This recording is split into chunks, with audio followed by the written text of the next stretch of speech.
it's on record, right? Yep. Yes. Bye. Make sure. Okay. Can you start off and introduce yourself to our site visitors? Yeah, my name is K.Flay. I'm a kind of alternative hip-hop artist from San Francisco.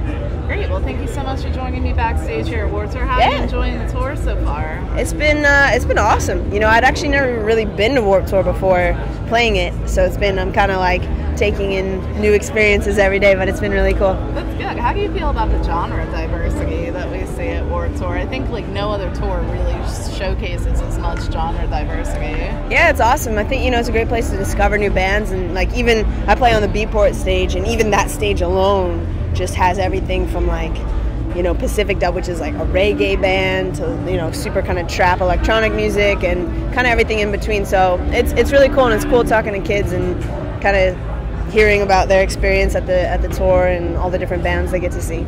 Absolutely. Is there anything you've been surprised to learn about yourself as you're on this tour?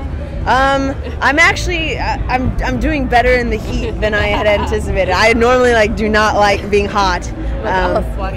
Yeah, but I've sort of just embraced it. I look like I was joking the other day, like the point at which I start looking like the girl from The Ring, I just sort of like let everything go and do whatever I want. Definitely. So what can you share with us about what you're currently working on right now?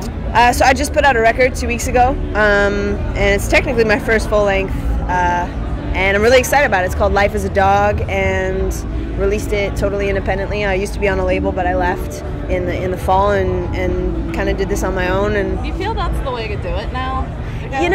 On some level I do. I think it's hard as a developing artist if you don't already have the sort of this wealth of material to sign to a major, because it can be tricky to define like your vision and kind of carve out a space for yourself. But yeah, I mean it's great controlling the means of production, and it's great to be able to. I feel like the creative control would be there. Like, yeah, a bit more. Yeah, and it's I think if you're proactive and if you want to work hard for what you do, then it's kind of an ideal situation.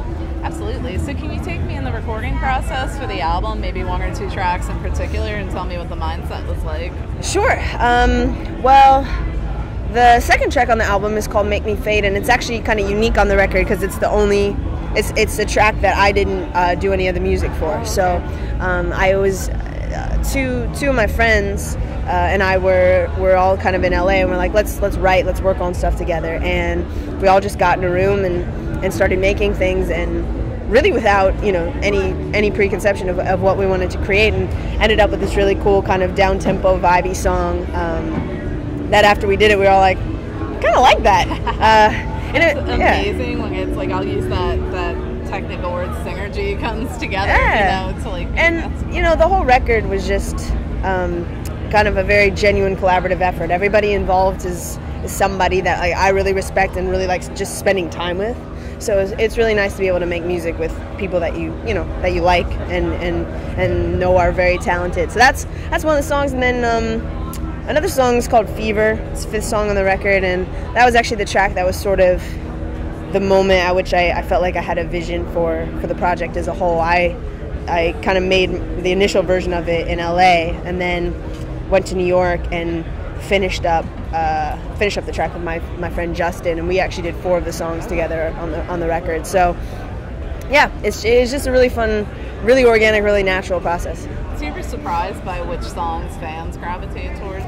Yeah, it's interesting, and I think what's been cool about this record is that I'm getting a very diverse set of responses to that question. Like, people are like, this is my favorite song. No, this is. So it makes me feel good. I feel like the record's kind of has a lot of different perspectives and a lot for people to hopefully latch onto.